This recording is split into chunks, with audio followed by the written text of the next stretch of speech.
రాసిన పత్రిక 1వ అధ్యాయము 4వ వచనం.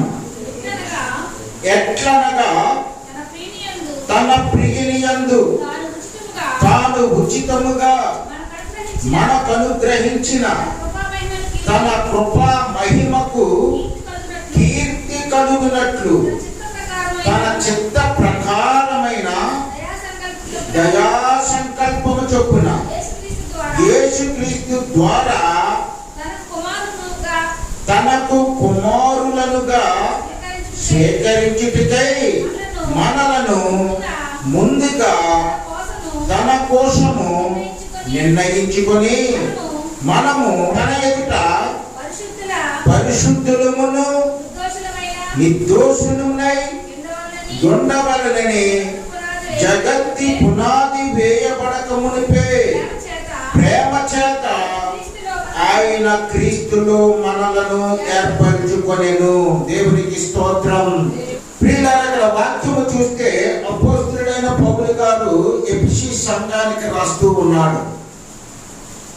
ఆ ఎఫెసీ సంఘములో ఉన్నవాట యేసుక్రీస్తు ద్వారా కుమారులుగా మారిపోయారట.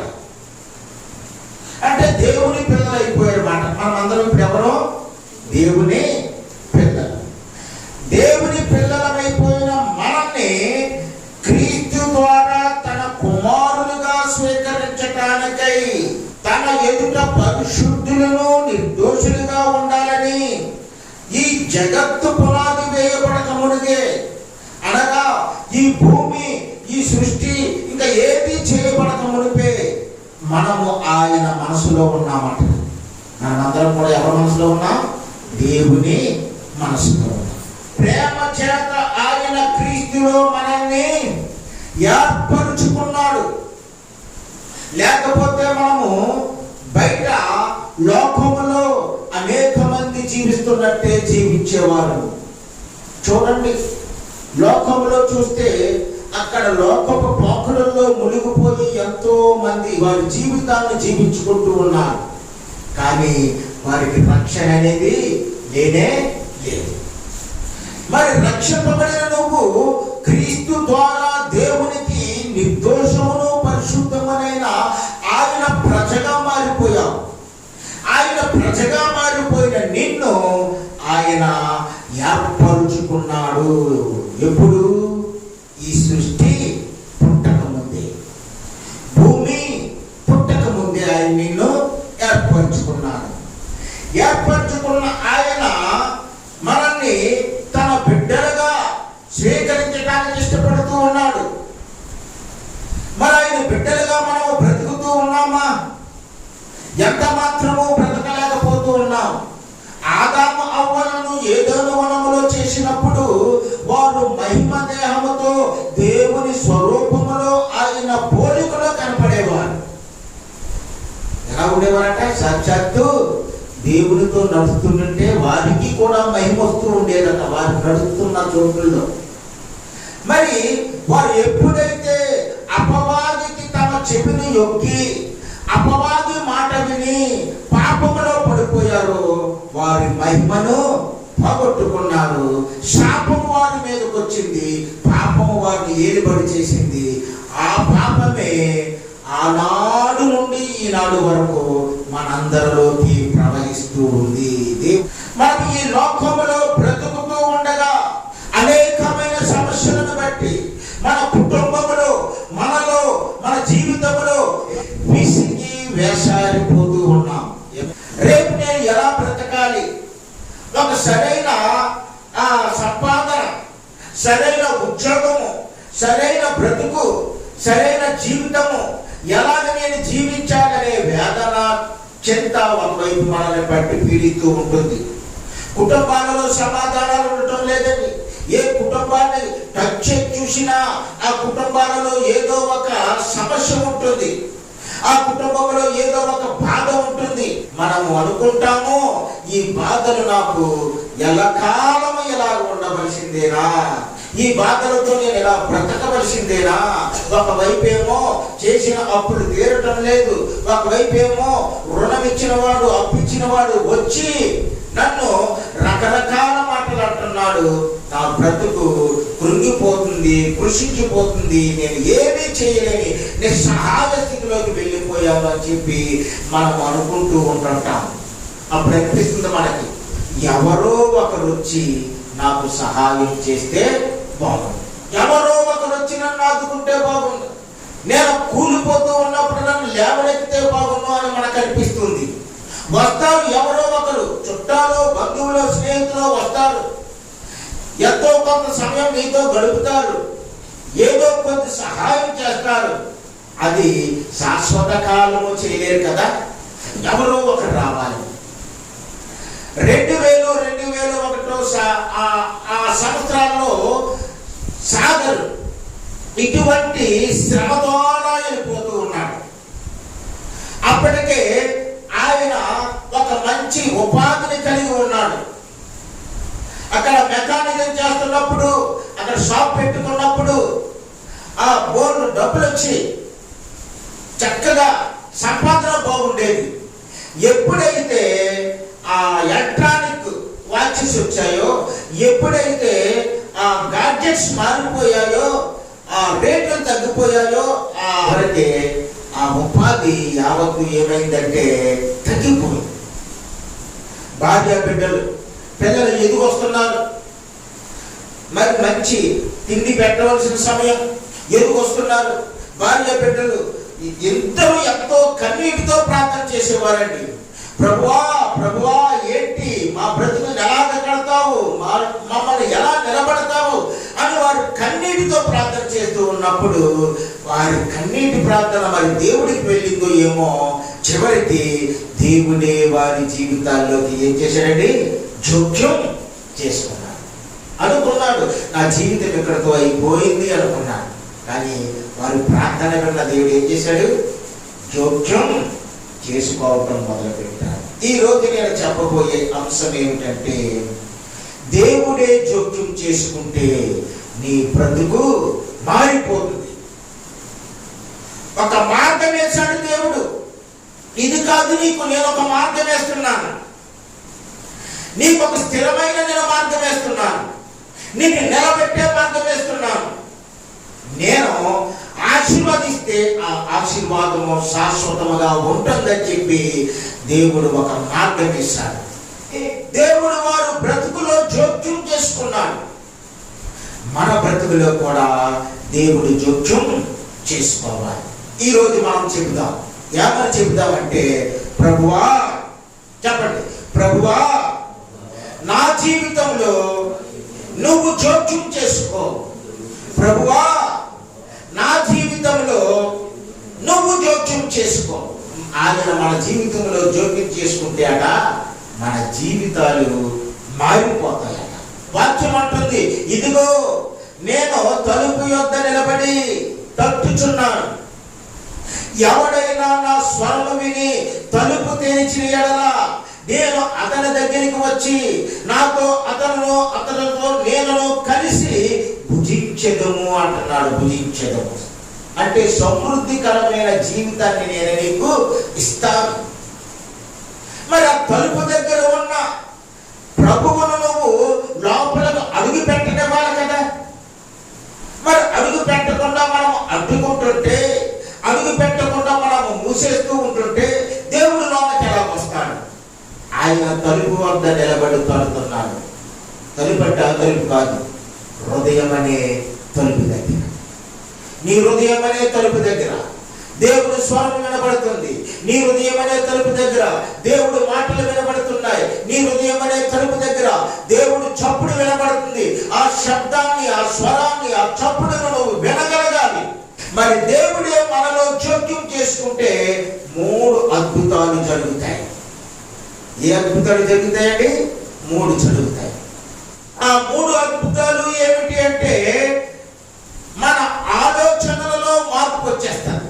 దేవుడు మన జీవితాల్లోకి అడుగు పెడితే, మన జీవితాల్లోకి ప్రవేశిస్తే ఏమవుతుందంటే మన ఆలోచనలు మారిపోతాయి.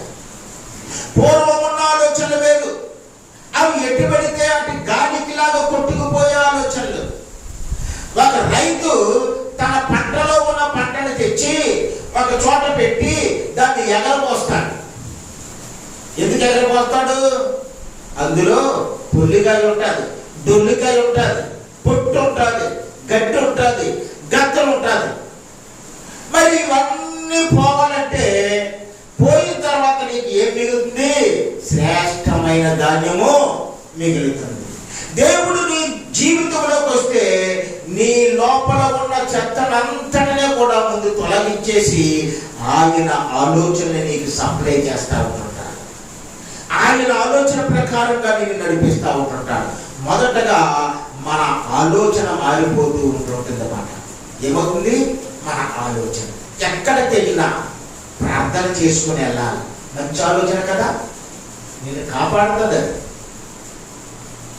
ఏ పని చేసినా ప్రార్థన చేసుకుని ప్రారంభించాలి. మంచి ఆలోచన కదా. ఆ పని మీద దేవుని దీవెన ఉంటుంది. ఆ పని మీద ఏముంటుంది?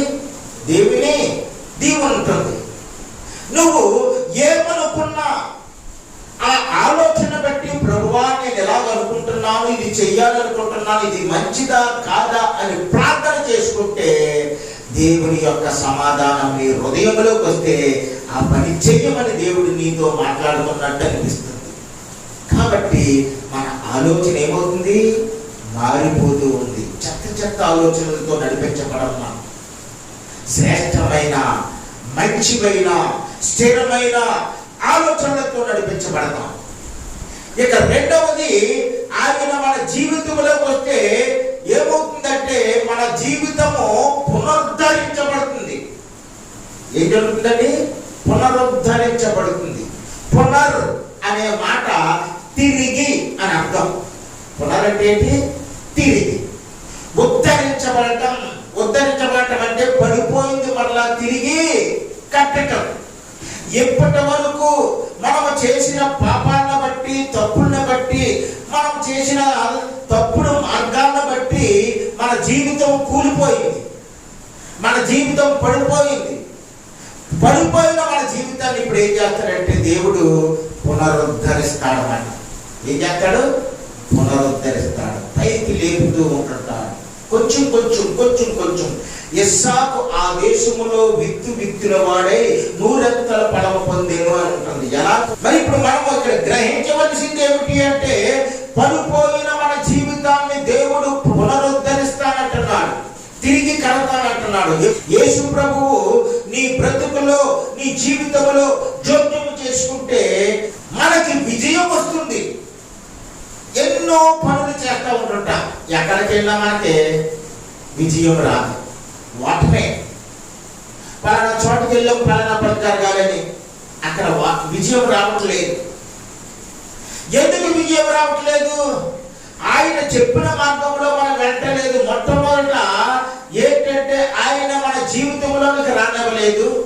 రెండవది ఏంటంటే ఆయన ఆలోచన ప్రకారంగా నడవటం లేదు. మూడవది ఏమిటంటే ఆయన మన జీవితాన్ని తిరిగి కట్టనివ్వటం లేదు.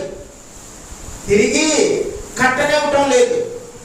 కట్టనివ్వకుండా మనం ఏదేదో ఆలోచించి ఏదేదో చెయ్యాలనుకుని ఎక్కడెక్కడికో వెళ్ళి అది చేస్తే నా బ్రతుకు బాగుంటుంది అనుకుంటున్నాము. బాగుంటుంది అనుకున్న బ్రతుకులో విజయం రావటం లేదు. ఎందుకు రావటం లేదంటే దేవుని జోక్యము నీలో ఉండటం లేదు. ఇప్పుడు దేవుడే జోక్యం చేసుకుంటే నీకు ఈ రోజే, ఇప్పుడే, ఈ క్షణం నుండే నువ్వు ఎక్కడికి వెళ్తే అక్కడ, ఏది మాట్లాడితే ఆ మాట, ఏ పని చేస్తే ఆ పని విజయమే. 2010వ సంవత్సరం వరకు ఆ మాస్టర్ గారు పచ్చి తాగుబోతు. ఆయన తాగుతూ ఇష్టానుసారంగా జీవిస్తూ తన బ్రతుకునంతా తాగుబోతుతనానికి, తిరుగుబోతుతనానికి, జుడాయిగా ఉండడానికి, జోదరిగా మారడానికి ఉపయోగించేసుకున్నాడు. ఉపయోగించేసుకుంటే వారి సతీమణి కూడా మంచి ఉద్యోగస్తురాలు. ఇద్దరికి జీతం, బోల్డ్ జీతం. వారి సంపాదన లెక్కలేనంత సంపాదన. ఆయన తాగుతూ, జోదమాడుతూ వచ్చిన డబ్బునల్లా పోగొట్టేసుకుని మరలా ఎవరెవరి దగ్గర అప్పులు తెచ్చి బ్రతుకుతూ ఉండేవాడు. అప్పించిన వాడు టైంకి ఇవ్వకపోతే ఊరుకోండి కదా. భార్యాభర్తలు దాని విషయమై ఎన్నో గొడవలు పడుతూ ఉండేవారు. 3 పిల్లలు, చక్కని పిల్లలు. ఆ పిల్లలు బిక్కుమంటూ జీవిస్తూ ఉండేవారు. ఎందుకంటే అక్కడ ఆయన జీవితము కూలిపోయింది, ఆయన జీవితము పడిపోయిన స్థితిలో ఉంది. ఇంకా ఏమీ చేయలేక భార్య మీద కేకలు వేసేవాడు, పిల్లల మీద కేకలు వేసేవాడు, వారి మీద కోప్పడేవాడు. ఇవన్నీ ఆయన జీవితంలో నిత్యము జరుగుతూ ఉండేదే. ఒకనొక దినమున ఏదో ఒక సేవకుడు ద్వారా మాట్లాడాడు. అతని ఇంటికి వెళ్ళి మాట్లాడాడు. ఆ సేవకుడు అతని జీవితంని దేవుడు లోపలికి ప్రవేశించాడు. ఆయన జీవితంలోనికి ప్రవేశించేసిన తర్వాత ఆయన ఆలోచన మారిపోయింది. మారిపోయిన ఆలోచన బట్టి దేవుడు ఆయన్ని కట్టడం మొదలు పెట్టాడు. పడిపోయిన వాడిని కట్టడం మొదలు పెట్టాడు. కుటుంబాన్ని చక్కదిద్దాడు, కట్టడం మొదలు పెట్టాడు. చక్కని గౌరవం, ఇప్పుడు చక్కని జీవితం, ఇప్పుడు అన్ని ఆశీర్వాదాలే ఆ కుటుంబానికి. ఇప్పుడు కారణం ఏమిటంటే ఆ కుటుంబంలోనికి, అతని జీవితంలోనికి దేవుడు ఎంటర్ అయ్యాడు. నీ జీవితంలోనికి దేవుడు ప్రవేశిస్తే, నీ జీవితంలోనికి దేవుడు అడుగు పెడితే నీకు అద్భుతాలే అద్భుతాలు. ఇప్పుడు ఆ మాస్టర్ గారు, ఒక పెద్ద మాస్టర్ గారే మంచి గౌరవము పొందుతూ ఉన్నారు. ఆయన జోక్యం చేసుకుంటే మన బ్రతుకు మారిపోతూ ఉంటుంది.